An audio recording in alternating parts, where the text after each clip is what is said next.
The freeze dryer is defrosted now from the last batch of spaghetti sauce and the other rice and pork dish, whatever that was. So now it's time to get it set up for the next thing. A while ago, it was all the ice was melted, and so when all the ice is melted, I like to take it, if I'm trying to get it ready right away, and just tilt the whole rack a little bit. So if there's any water on the top or on any of the shelves, it'll just pour right off.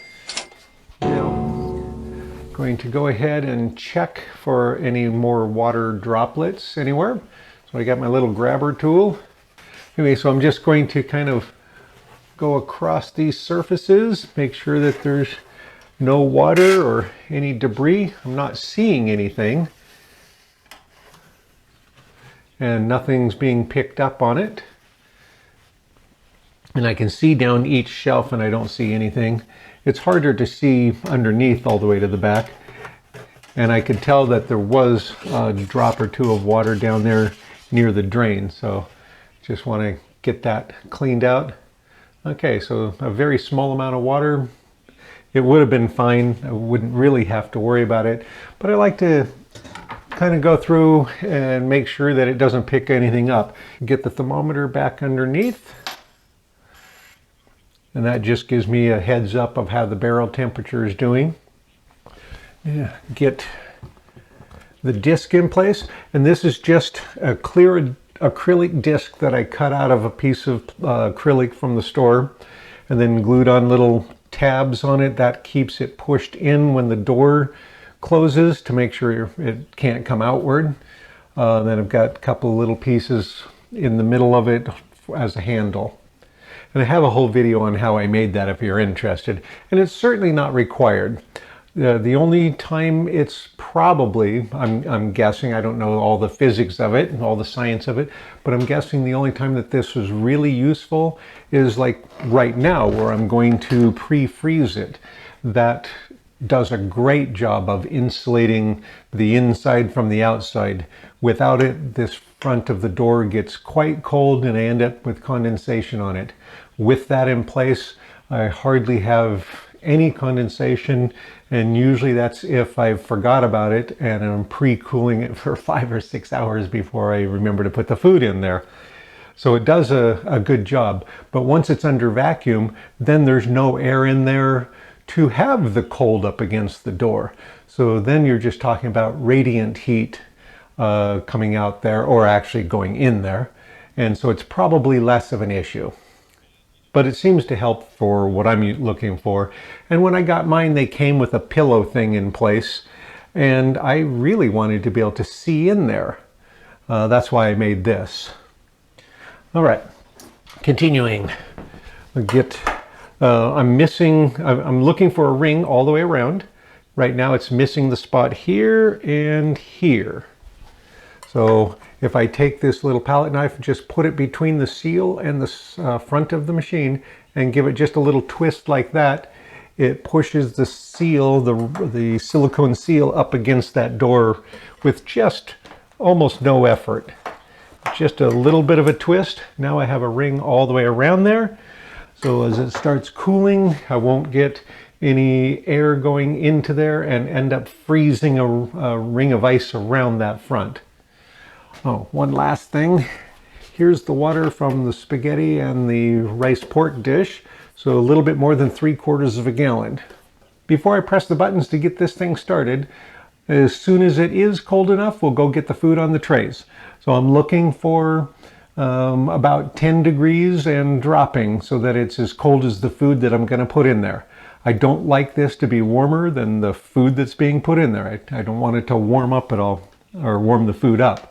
Customize, start, and continue. So it's showing that it's 67 degrees in there.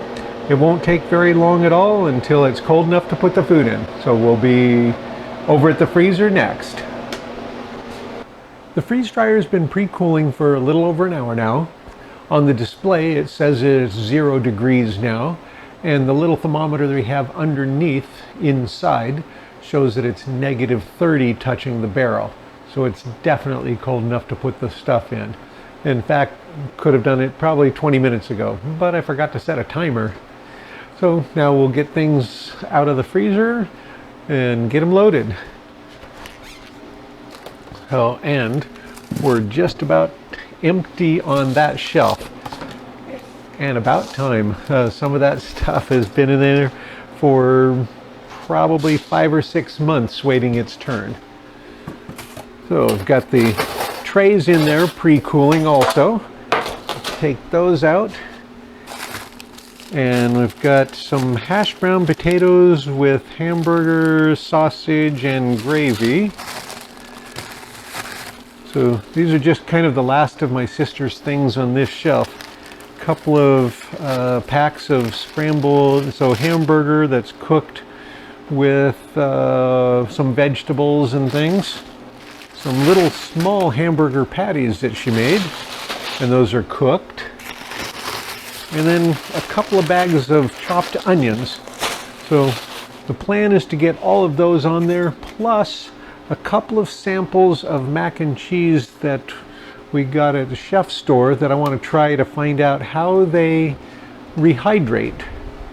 I know that they do well freezing and thawing, and I know that they're great just the way they were, but I want to try freeze drying a sample to see how it rehydrates and what condition it comes out. Does it stay very solid? So can we make our little food pucks with them?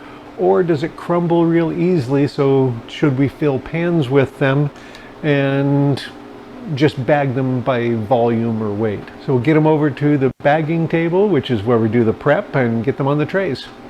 Starting at the top with tray 1. And I guess I don't really necessarily have to have it on here while I'm filling it. I just need to weigh it afterwards. And this was 1 pound 12 ounces. I'm going to just load the trays kind of as much as I can. And let's see, she's cut these fairly good size.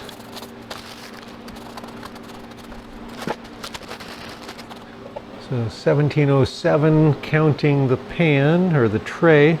So it's less than 1,000 still. I'm going to see if we can stuff just a little bit more on there. So 1799 on tray 1, and I'm just going to tuck a thermometer right into it. And tray 2, I'm going to check the tare weights, make sure that I've got that right. Okay. And I can put this on the scale. And if I record how much that is, then I can get a weight of just the onions when they're, or before they're freeze dried. 1170 minus 748. That means there's 422 grams of onion. Now we'll add some more things on there and get a final weight. Some hash brown potatoes with hamburger, sausage mix with some onion, celery, and gravy. I'm going to go ahead and put that on this tray. And that's got a lot of ice built up on it, unfortunately.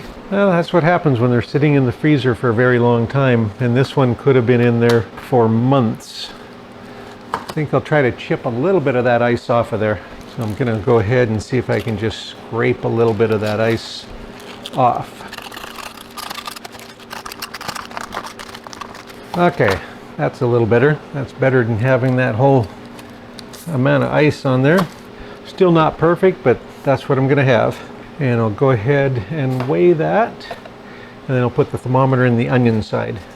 So 1613. A thermometer in there. Tray 3. Looks like little hamburgers or little somethings like that. Okay, well, we'll just get those all, as many as we can on a tray. Trying to get them as tight as possible. Fill up the space as much as possible. Okay, well, let's try it that way. Good enough. And I'm not going to bother drilling one of these. So I'll just leave those without for now. And at 1636 on that one. And tray 4. 3 more of these left for this pan. And I have this one. And I'll just put that tag upside down and then put this right on top of it. And I'll do the same for this one. Now I still have this much tray left, and all I have is a couple little pieces that I want to test. And I don't know if she has anything else that needed to go in here. I'll check real quick before anything thaws. I remember, yeah, she just did a big old tray of turkey Spam into little sticks. Yeah, see? So I'm gonna go ahead and just load some of these on there.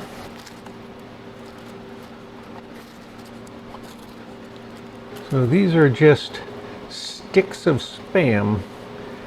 So she took slices of Spam and then cut it into little stick pieces. Okay, I think that'll be full enough. Just tucking this thermometer kind of in there.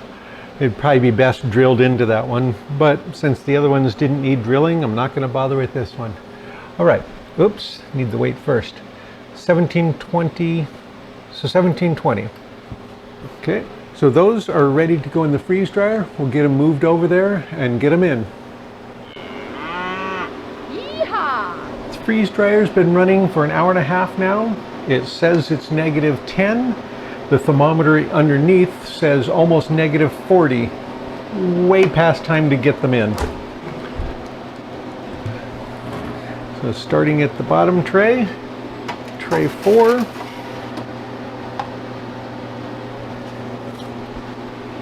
And 3, and on our way up.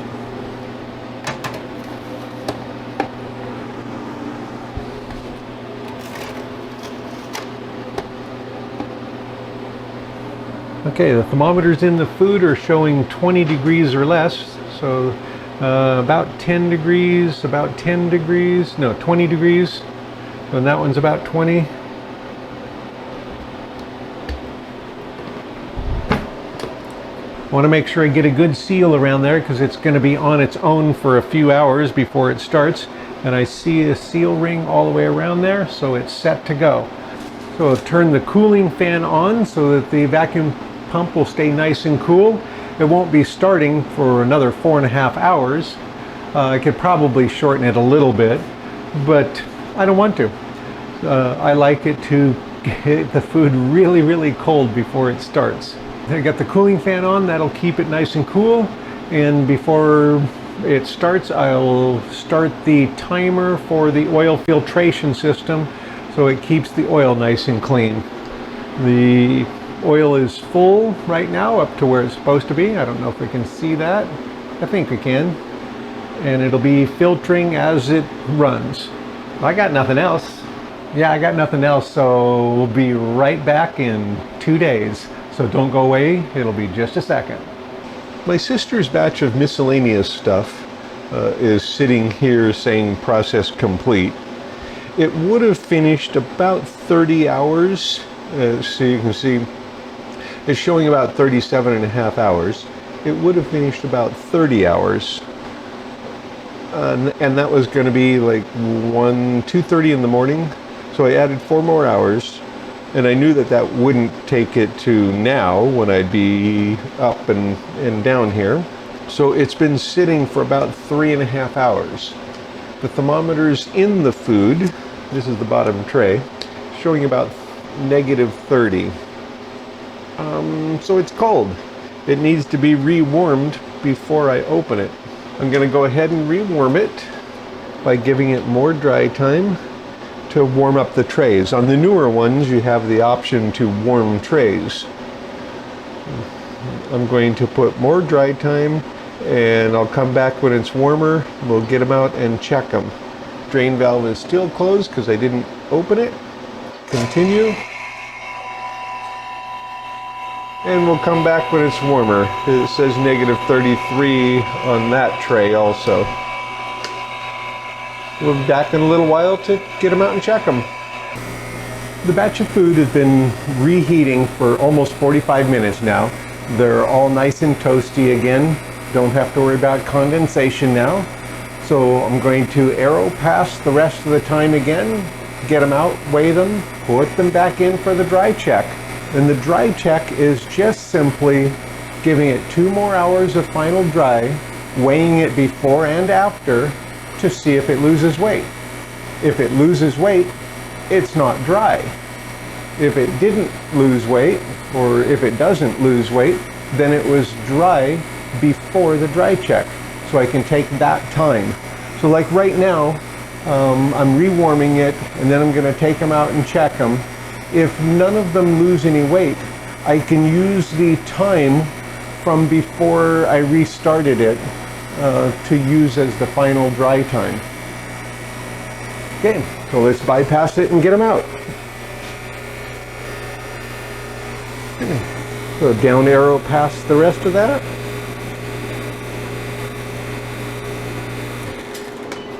Open the drain valve.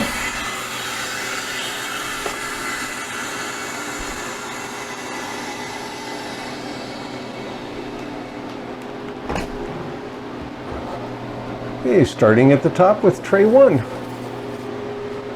That is a very toasty tray. So 866. And I'm going to switch positions with tray 2.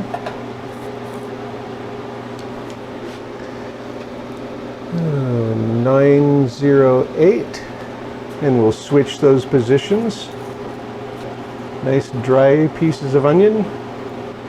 And these will never be nice crisp onions again. If you freeze onions and then thaw them, they're not crisp again. Freeze drying doesn't change that. You have frozen them.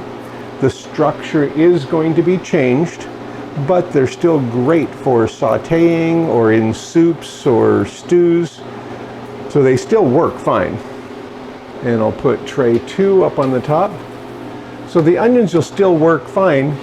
They're just never going to be a slice of onion for putting on your burger. Hey, those are looking great. So tray 3, the little mini burgers, 1129. And tray 4, 1083. Now this one will go back up. I'll put tray 4 up on the 3rd shelf, and tray 3 can come down to the 4th shelf.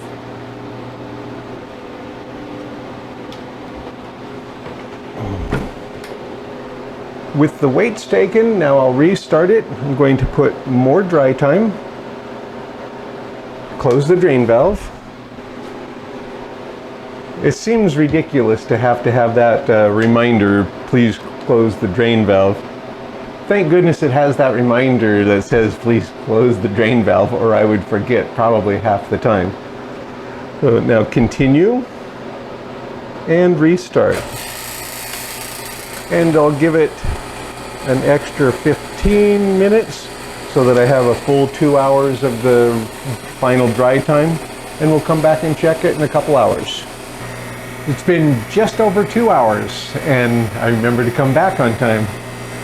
The coolest thermometer inside, the thermometer showing the lowest temperature right now is the top one at about 117, 118 degrees. The others show about 120 or a little bit more. And I didn't put a thermometer in the bottom one because I didn't want to drill into those little mini burgers.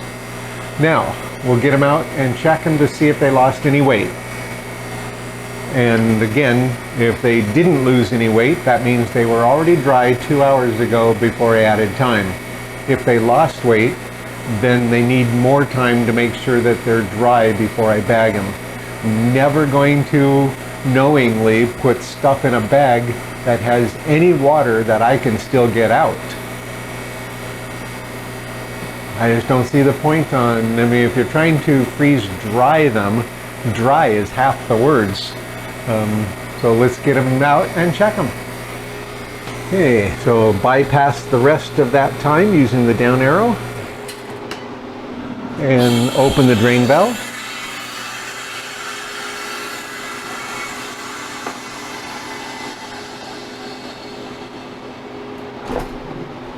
And see what we have now. So tray 1, some of the onions. Okay, it's 864. That's down by 2. So that suggests at this point we'll probably be putting them back in for a little bit more to make sure that they did finish drying during those 2 hours. Because just by touching them or checking them, there's absolutely, well, I would have bagged them last time if I were going by feel. The fact that they were warm and feels dry and powdery and all those indications that you can do like that, the fact that you can powder it and make an onion powder out of it. I could do that last time, but 2 more grams came out of it. A teaspoon is 5 grams, so that's not a lot of water. But frankly, I don't want any water, so let's keep checking. Tray 2, that one doesn't show any change, and so I'm not sure yet. Gotta think that one through, because it's had 2 hours and it's only down by 2, so it could have all been taken care of now. So let's see if anything else has any issue. Oh, that's tray 4. I meant to get tray 3. Okay, tray 4, 1083. So that's no change.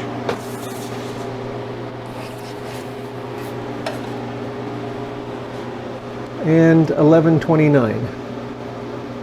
And that's no change. Let's go back and check that one again and make sure that everything is zeroed out. Okay. What do you want? I'd check them out. So 3 of the trays showed no weight loss at all, and 1 shows it might be 1 gram. And unfortunately, with amounts that small, sometimes the scale can kind of lie to us. If there's any air movement, like a fan blowing, you can have a difference of a gram sometimes. And that's why I double check it. It does look like it might be one whole gram. So we're going to go ahead and should have done all that first. Going to stop the machine with no defrost. Now I should say that again because it's much better sound. Okay, so 3 of the trays lost nothing. 1 of the trays looks like it lost 1 gram. That tray had 1,000 grams of food on to start with. So even if it lost 1 gram during that time, I think from our experience, if we put it back in, we're not going to see another gram loss in any more time because we gave it that 2 hours time for that. So it was in final dry for that much more. But as I said before, if I know that there's any water in, I'm going to keep putting it back in until I'm confident. And with the number of times we've done this, the curve of loss, the fact that it was so little for this full 2 hours, and all the other ones lost nothing. And that one was tray 1, and we had it here this last time, which is one of the warmest spots, and the tray was very toasty. I'm confident that we got all the water out now. So we're going to go ahead and take them over to the bagging area and come back and get the time that it took and the power usage. Because one of the trays lost a gram, I'm going to go ahead and use the 40.5 hours showing on the how long did it take to dry that. Even though I suspect everything else was dry by 34 hours, which is the previous time before any of the added times were included in here.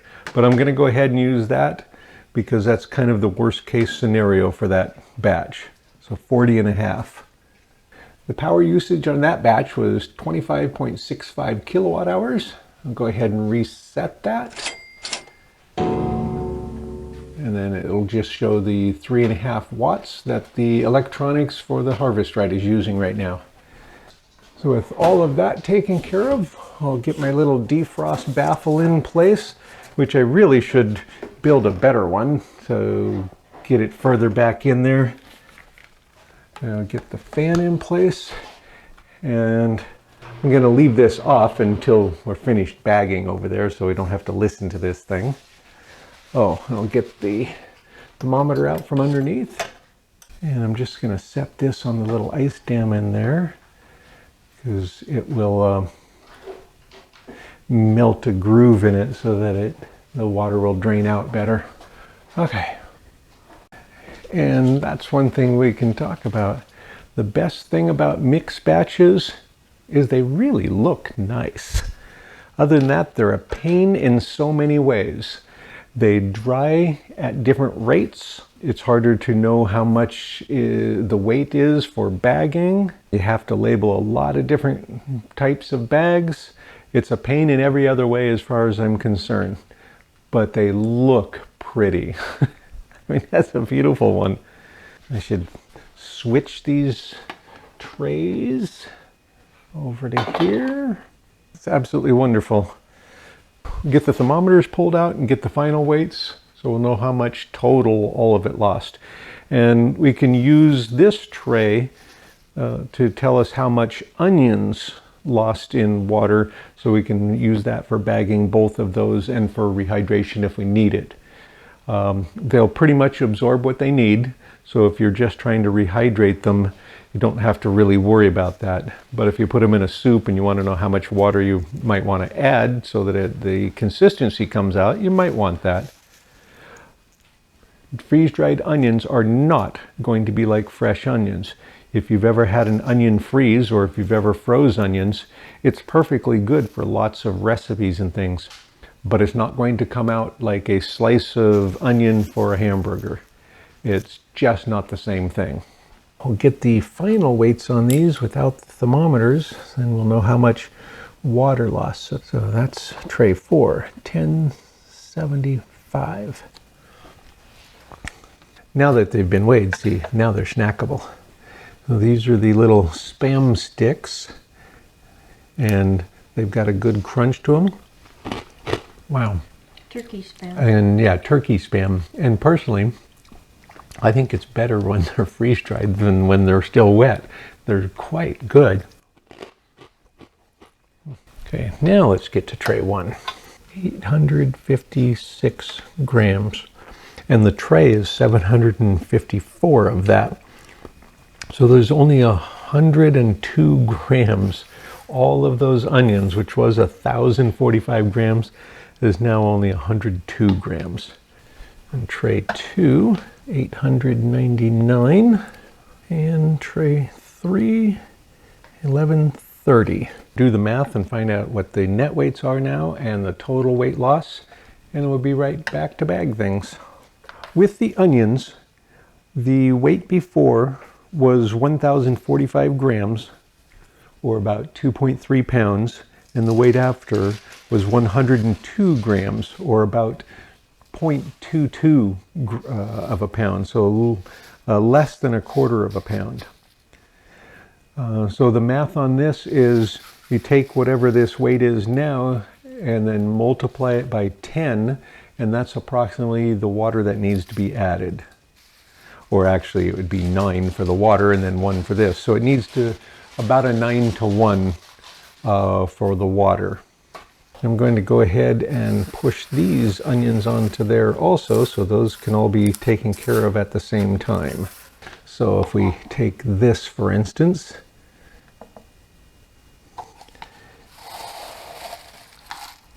and if we get about, a cup isn't a huge amount. That looks like about a cup there. That would be 17 grams. So 17 times 9, that's going to soak up 153 grams of water. So if you're putting that in a soup, you might want to add another 153 grams of water to go with it so that it stays the same consistency. Otherwise, it's going to soak up a lot of liquid, and that might be a benefit. You could utilize that too. If you've got your soup is too thin, you could add this and it's going to absorb some of the liquid, dry it out, thicken it up. Anyway, you just need to be aware of it depending on how you're going to use them.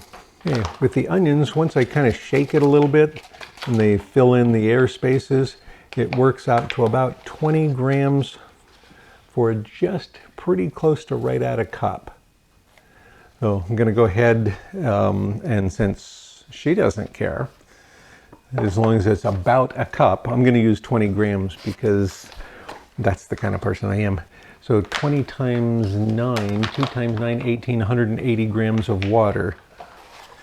So if you add 180 grams of water to this, that would get it to about the same weight as it was before. So for soups and things, it's not going to really matter, or for rehydrating. But if you want to know how much water to add for this particular thing so that it doesn't dry out that item, then that's the amount that you'd want to use, because that's approximately what it's going to end up soaking up. And by doing it by weight, then they should be pretty close without having to carefully jiggle them into all the little spaces each time, because that should work out to about the same. And that'll help account for the fact some of them are bigger and smaller pieces, and so it might leave bigger air gaps in there. So they should end up about the same that way. Oh, I should have switched scales. I like this scale for very small amounts. So onions are bagged. Move on to the next variety. Interestingly, yeah, very mild though. And when they're frozen, they really don't smell like onions. This area doesn't smell like onions. The freeze dryer doesn't smell like onions. So when people talk about their stuff smelling like the onions and things, I wonder if it's because they're putting them in there when they're still room temperature instead of frozen. Because it seems like once they're frozen, they don't seem to do that as much. I don't know, or it could be just a variety of onions. So you're using a bigger bag for this, the 2-quart bag, so that this doesn't have to be crumbled up. So I'm going to put a dotted line down the middle to see if that will help, and it did, help break it along a fault line that we create so you don't have to crumble it. So by doing that, for the bigger blocks, they don't have to be crumbled up, which might damage the structure of the components in there. And you can get at least 3 of the half-pound blocks in there with no problem. I think you can get maybe 4, but 3 I know. And these blocks would have been 2 cups approximately, which also for most of the wet kind of things works out to close to 1 pound.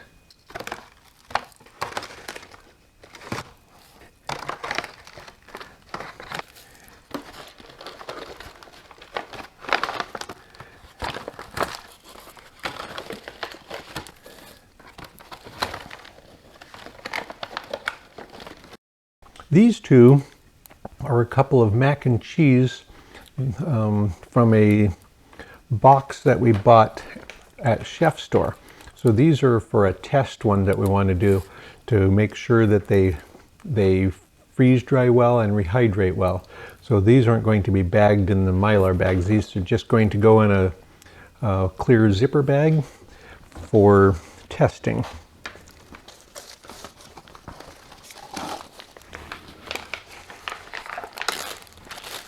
Part of what we wanted to find out is how well it holds its shape. Will it hold, if we make them in little pucks, will it hold that shape? They seem like they're going to crumble apart very easily though. They're not very solid, which is fine, but we want to know that so we know how we want to approach the freeze drying and bagging of these, because these are going to be like for lunches and things.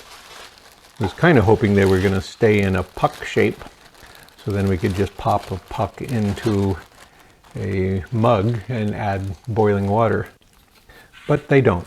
So we'll kind of crumble them apart, because they come right apart, and we'll do the testing that way. It'll make it a lot faster for freeze drying, because then we can still do full pans of it and then crumble them slightly like that for bagging.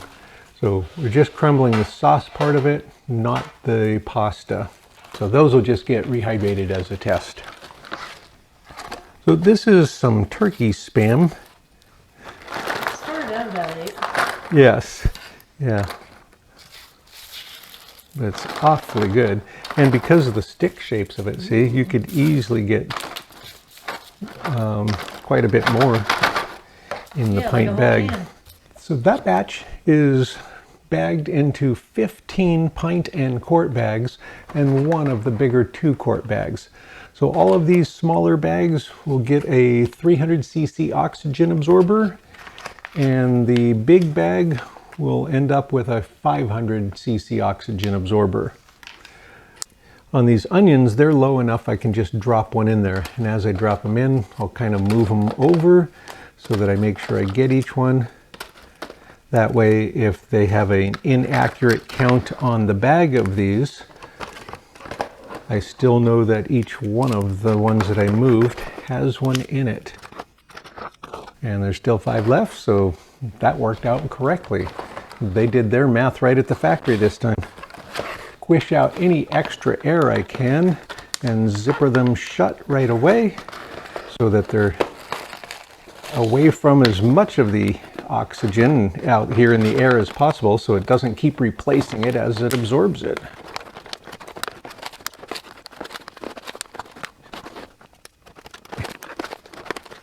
Because this is a bigger bag with lots of space, I'm going to put a straw into the seal area because we don't have a vacuum chamber sealer. I do have a seal-a-meal with a little straw thing which I could put in there. So if I put this straw in here, I can just kind of wrap the bag around that straw to help seal it. Suck the extra air out through the straw, and you get a nice tight bag with very little air to begin with. And then what air is left in there, the oxygen absorber will take care of.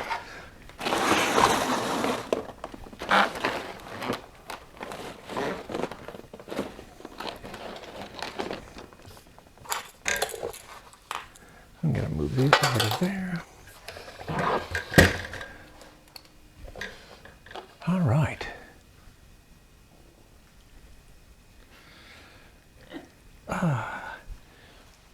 You should get lots of big bags of the same vegetables that you want to do, like 4 different varieties. So you could have a tray of corn, a tray of peas, a tray of beans, and a tray of something mixed. Doesn't that make 2 trays for one of the 5-pound bags? Oh yeah, it would. But I was just thinking that because then you could do multiple batches in a row. I could record one and say, this is the next 3 batches are all the same thing over and over. Huh? That would work. I can get caught up on videos that way. I'm a month behind still. Oh baby. I mean, literally, the one I'm working on is the hash browns that went into the freeze dryer on the 22nd of August. Today's the 21st. Of September. Yeah. So basically, it went in a month ago. Oy vey. Stop videotaping them. Yeah, why don't you put that in the comment to one of your Star Wars ones? Yeah, just stop videotaping them. And some of them do for a while. They take a week off now and then, or 2 weeks. Well, I did earlier. That's part of why I'm a month behind. Okay, now time to get all these heat sealed, because zippering this zipper, even though these seem to be very good, it's no substitute for heat sealing. It would be interesting to do some comparisons to find out how well this zipper does, but the information that comes with the bag tells you that it needs to be heat sealed for long-term storage. And it makes sense because this has to go through this metallized plastic and through the other. Otherwise, even though this is, it would just be going through there. Yeah, so they need to be heat sealed. I'm heat sealing as high up on the bag as I can get. And this first bag, I'm going to do it twice. Make sure that the heating element is all the way up to temperature and some of the mass of the machine. The heating element is underneath this tape stuff and it's sitting right on this aluminum block or magnesium, whatever this thing's made out of. All right, so it's sealed nice and wide at the top. It's got room for a couple more tries if that one has a problem. Go ahead and get all those done real quick. We'll continue sealing those, and when those are all sealed, the last thing I want to do is add a gross weight to each bag. That way if the bag fails and starts letting water through there or moisture through there, I'll know. So 96 grams. So this bag, as it sits, weighs 96 grams. I'm going to put 96 on the bottom corner of that, so I know that this bag is 96 grams. And if it's, when I do these, if it's bouncing up 2 numbers, I'll take the higher number and put that on there. One of the important things to remember is all of the plastic bags are permeable. This is not a steel can or a glass jar with a steel lid. And even the glass jar with a steel lid probably has a rubber seal. So they're going to keep oxygen out better than a plastic bag. But all of the plastic bags are permeable to moisture and to oxygen and other gases. They're going to be going through this bag. They're going to be going through this bag forever, slowly. All we can do is try to pick the best bag that we can so that it's as slow as possible. And of course, hope we're dead before it's a problem. 102. Continue heat sealing all those and then getting the gross weight on the bag so we know what they weigh right now, so we'll know if it has a problem later. And then these aren't getting stored in our bins, they're going back to my sister so then she can handle them however she wants. That's it for this batch. I'll probably show the rehydration of this sample so we can find out how that works out, to find out if this particular cheese sauce gets thickened properly after being frozen and freeze-dried, after being cooked, frozen and freeze-dried. If it doesn't thicken properly, then I'll be planning to add some of the instant clear gel to it when I do big batches of this, because we have quite a bit of this coming for lunch type packages. But that's all for this video.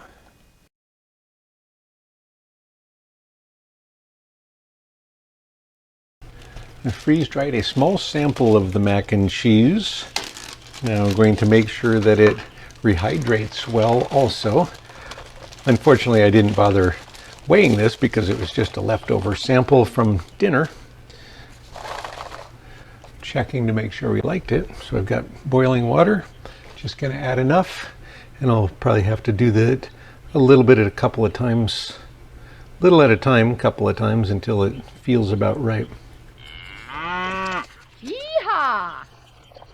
Let that sit for a couple of minutes and check it. I'll be back in a few minutes. I've given this a few minutes, about 10-12 minutes, and reheated it slightly in the microwave. And I think because the pastas, the little macaronis are so big, it needs extra time. So they still are a little firm, but the sauce is good. Yeah, the pasta could use a little bit more rehydration time, but I find it quite acceptable. So it depends on how well you want it done. That's pretty good. They're definitely under rehydrated. The thickness of the sauce seems fine. So that seems like it probably doesn't need any instant clear gel to go with it. Yeah, okay. Just a little more rehydration, I think. If it were a bigger amount, so we'd hold the heat better, it would help. Yeah. But It tastes like mac and cheese. yeah. So anyway, the boxes that that I started with, those boxes of mac and cheese. That's what this is. So this is just a small test to make sure that that mac and cheese works, that it freeze dries, rehydrates, everything before we do a lot of them. Yep, that's good. Okay, so just a quick sample to show what it looks like. Then we'll do a whole longer video of this, of the mac and cheese soon.